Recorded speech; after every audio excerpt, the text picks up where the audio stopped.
Hello friends, I'm here today for the first day of Bookmas.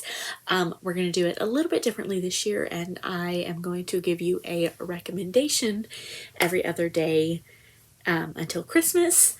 You will see a lot of the same authors, the same series, that kind of thing. I have not read as much as I would have hoped to have read this year, and I did try to keep it to newer releases. Saying that, I am going to start off today we're going to do second chance romances, and I am going to start off with two historicals that I read before this year. Starting off, again, The Magic by Lisa Kleypas. Sorry, that's so shiny. This one is Aileen and McKenna.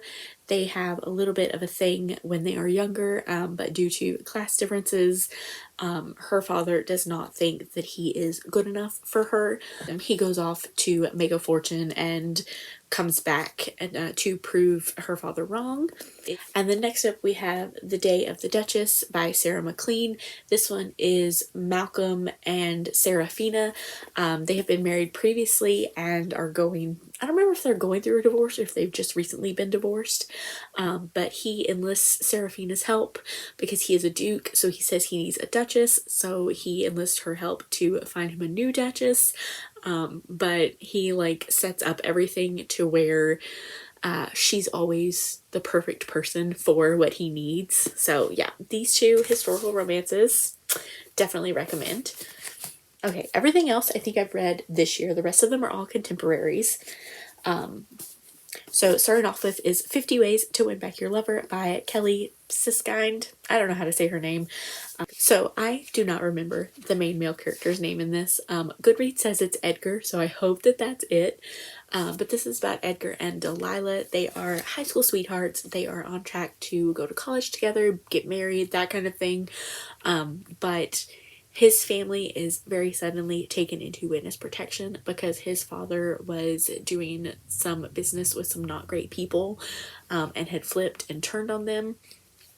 So the whole family went into hiding, and now years later they've, like, in witness protection, they've not spoken to their father in years, and the people who want him gone have all like disappeared, died, I don't know what they have done. So he kind of tricks his family into, he goes back to the small town that they grew up in, and he finds Delilah, and they have to process through, she didn't know what happened to him. The family left suddenly. He didn't have time to tell her that he was gone. I believe the second one in the series is also a second chance with one of his brothers, but I have not gotten to that one yet. Next up is Wild About You by Rebecca Genshak. This one is Piper and Tyler. Tyler is a professional hockey player, and he kind of suddenly gets, not really custody of his teenage sister, but his teenage sister comes to live with him.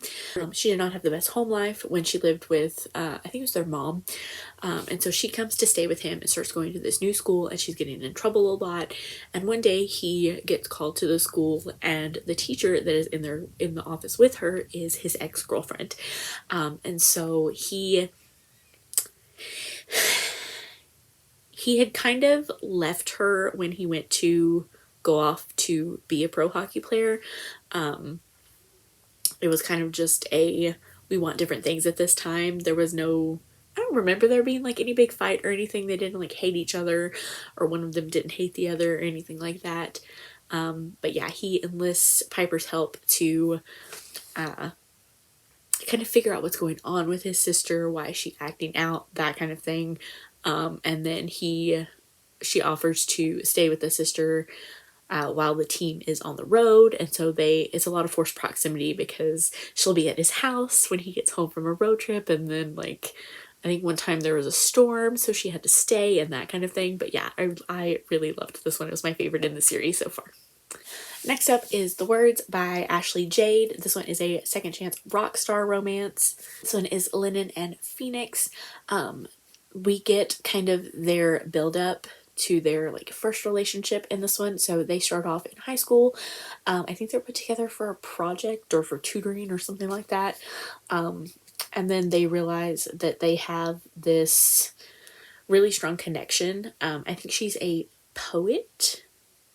and he's the musician, and then he gets a chance for his band to take off, but he steals one of her poems or one of her songs or whatever and uses it as their like first big single. And so that makes her not very happy, understandably. And now it is several years later. There is a time jump in this one. He is kind of going wild, kind of going off the rails. So his best friend, who knew them back when they were younger, says that like, if you want somebody to get him under control, she's the girl you need. She's not gonna fall for him. She hates him. She'll get him to do what he needs to do, like that. So his management company hires her to like look out for him, which is celebrity handler trope is one of my favorites, so I love it. And yeah, they reconnect through that. They work through not really the misunderstanding of him stealing the songs, because he definitely did, but they kind of work through their feelings about that and everything. It's a long book. It's kind of emotional, but it was super good. So I said they were all contemporary. That's not true. I have Resting Witch Face by Juliet Cross. This one is Jules and Reuben. Jules is kind of the head of the witches. I don't know if she's head of the whole coven or just like the family. I think she's head of the whole coven. Anyway, they were together a long time ago, and then she broke up with him.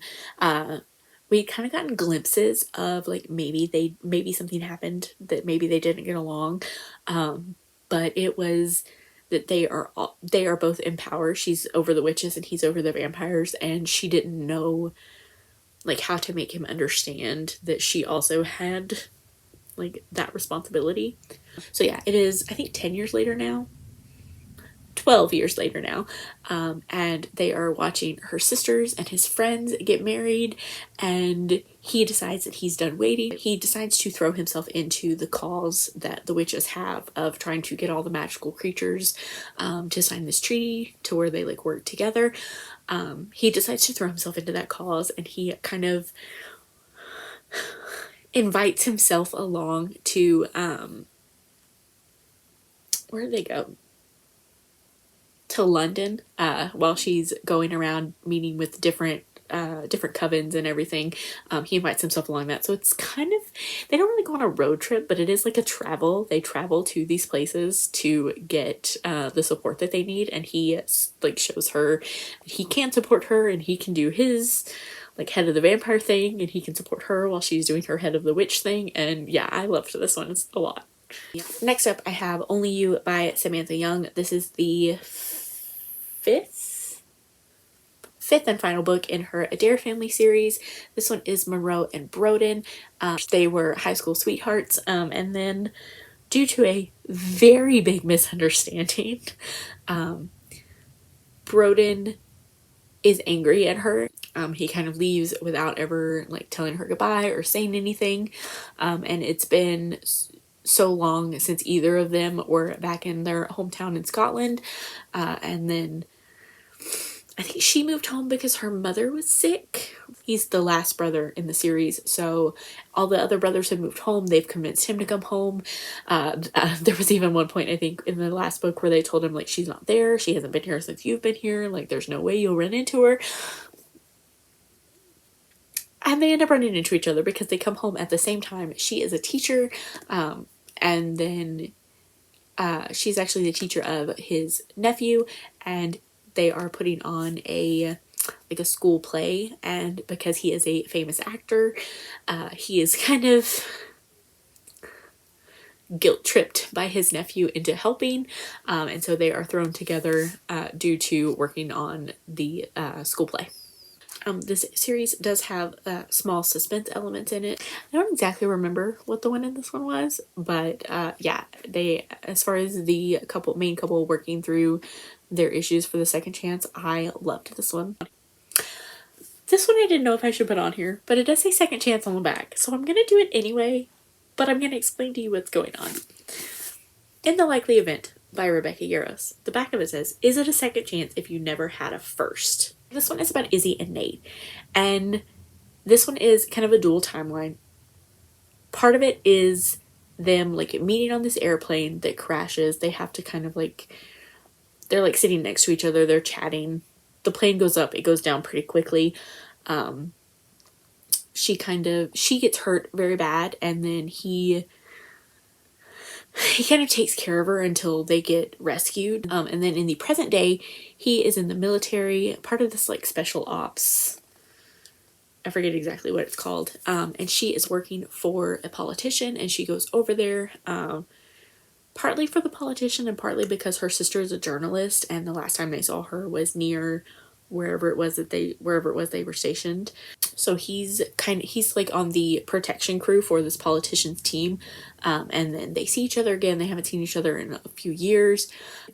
And then it'll like go back and forth between them present day, and it'll go through them meeting at the airplane that crashes, and them like meeting up every so often and talking and all this kind of stuff. This one is very emotional, as Rebecca Yarros contemporaries tend to be. I will say this does deal a lot with PTSD. He has kind of made a career out of the military, and so I don't want to say obviously he's dealing with that, but like because of that, he deals with a lot, and he doesn't always handle it the best way. So yeah, if you're ever looking for something that when you need a good cry, Rebecca Yarros and In the Likely Event should be your go-to. I also have Rewrite Our Story by Kat Singleton on this list. This one is a super sweet, super steamy, small town second chance between Cade and Marigold. They kind of had a secret thing when they were in high school. Cade is Marigold's best friend's brother, and so they were worried about how the best friend would kind of react to it. So they never really said anything, and then she leaves town to go to college, go to pursue her dream. And then several years later, she is a famous writer. She has released, I think, one book, and she's working on the next one. But then Cade's mom dies, and so Marigold goes back to support her best friend. She ends up running into Cade. The draw to each other that they've always had is still there and is still very prominent. So in this one, I really liked that like she has gone away from the small town, and she's made her life, and she's got, I forget what city she lives in, but I really liked that part of it was them trying to figure out like, how do we make this work? If we jump into this, what do we do about the living situation? What do we do about being so apart from each other? What do we do about the things that she's got commitments to here and the things that he's got commitments to? I really liked that. It felt, I guess it felt like it established them a little bit more, like their communication. But yeah, super sweet, super steamy because it's Kat Singleton, and I can't wait to read book 2.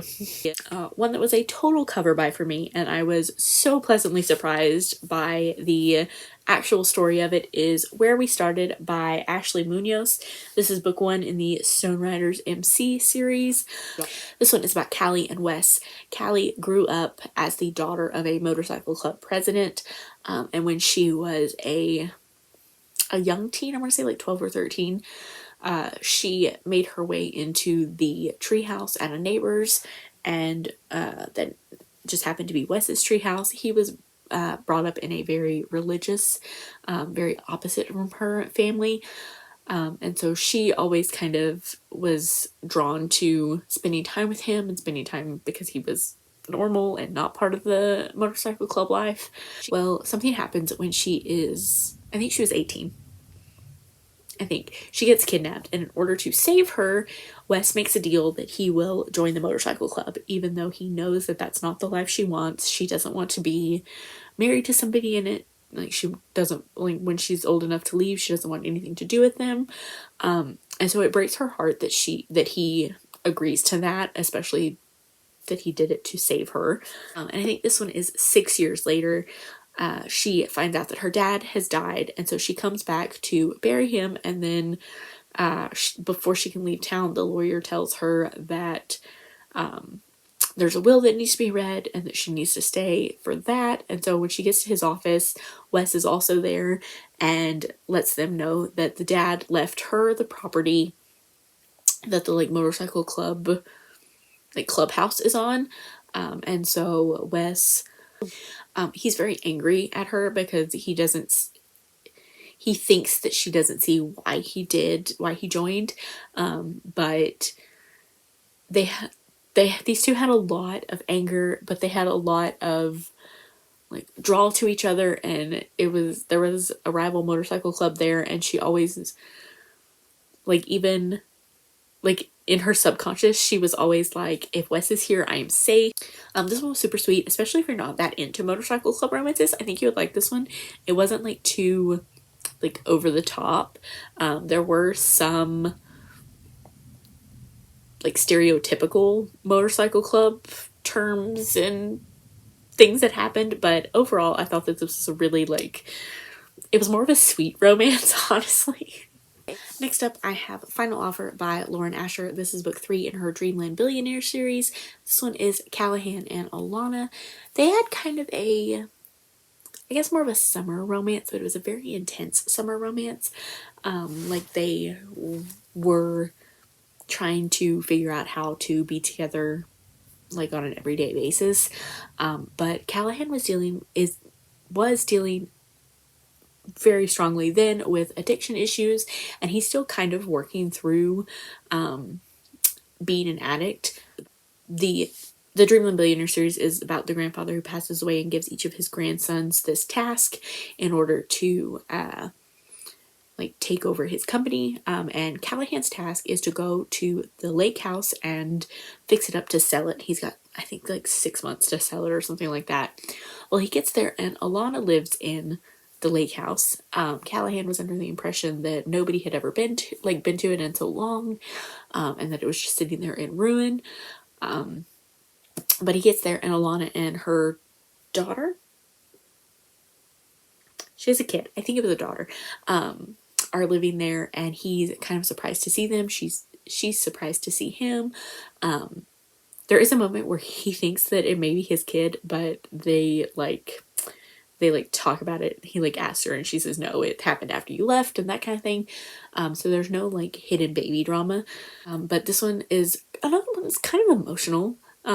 Super steamy as Lauren Asher's are, but I feel like she puts her more emotional ones at the ends of series. Like her last two in the Dirty Air series are so much more emotional than books 1 and 2, and this one is way more emotional because it's Callahan's addiction issues and her like trust issues of him from previously. And yeah, I like this one. It is really long and there is some stuff that I feel like could maybe be cut out, but overall, highly recommend. And finally, I have Until I Get You by Claire Contreras. This one was another one I wasn't sure I wanted to put it under second chance, but I decided to go with it. This one is a darker kind of hockey romance. I was sold it as a hockey romance. I wouldn't necessarily call it that.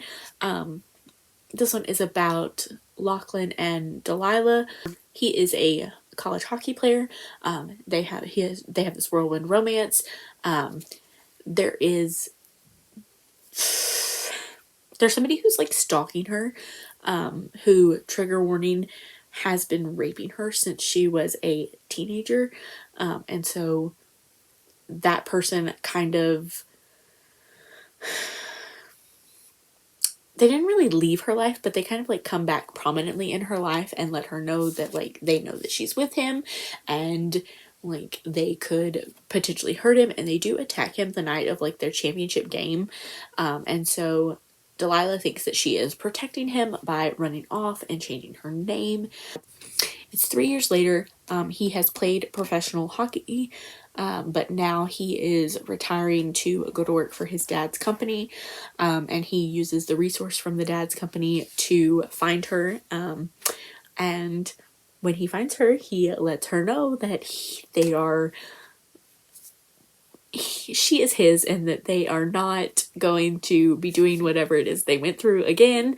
And so she kind of has to explain to him. It takes her a while to get there. She doesn't just right away explain to him, but she does eventually explain to him like why she left and how she was worried about him and all that kind of stuff. And so this one is darker. It has those darker themes. It has that person from her past who really affects them like in the past and in the present time. But yeah, I really enjoyed this one. I wouldn't call it a hockey romance. He's done playing hockey by the time the majority of the book happens. So if you kind of want to call it a hockey, I guess you could, but I wouldn't. Okay guys, that is the first day of Bookmas, and those are my second chance romance recommendations. I will see y'all day after tomorrow with another set. Thank you guys so much for watching, and I will see y'all next time. Bye.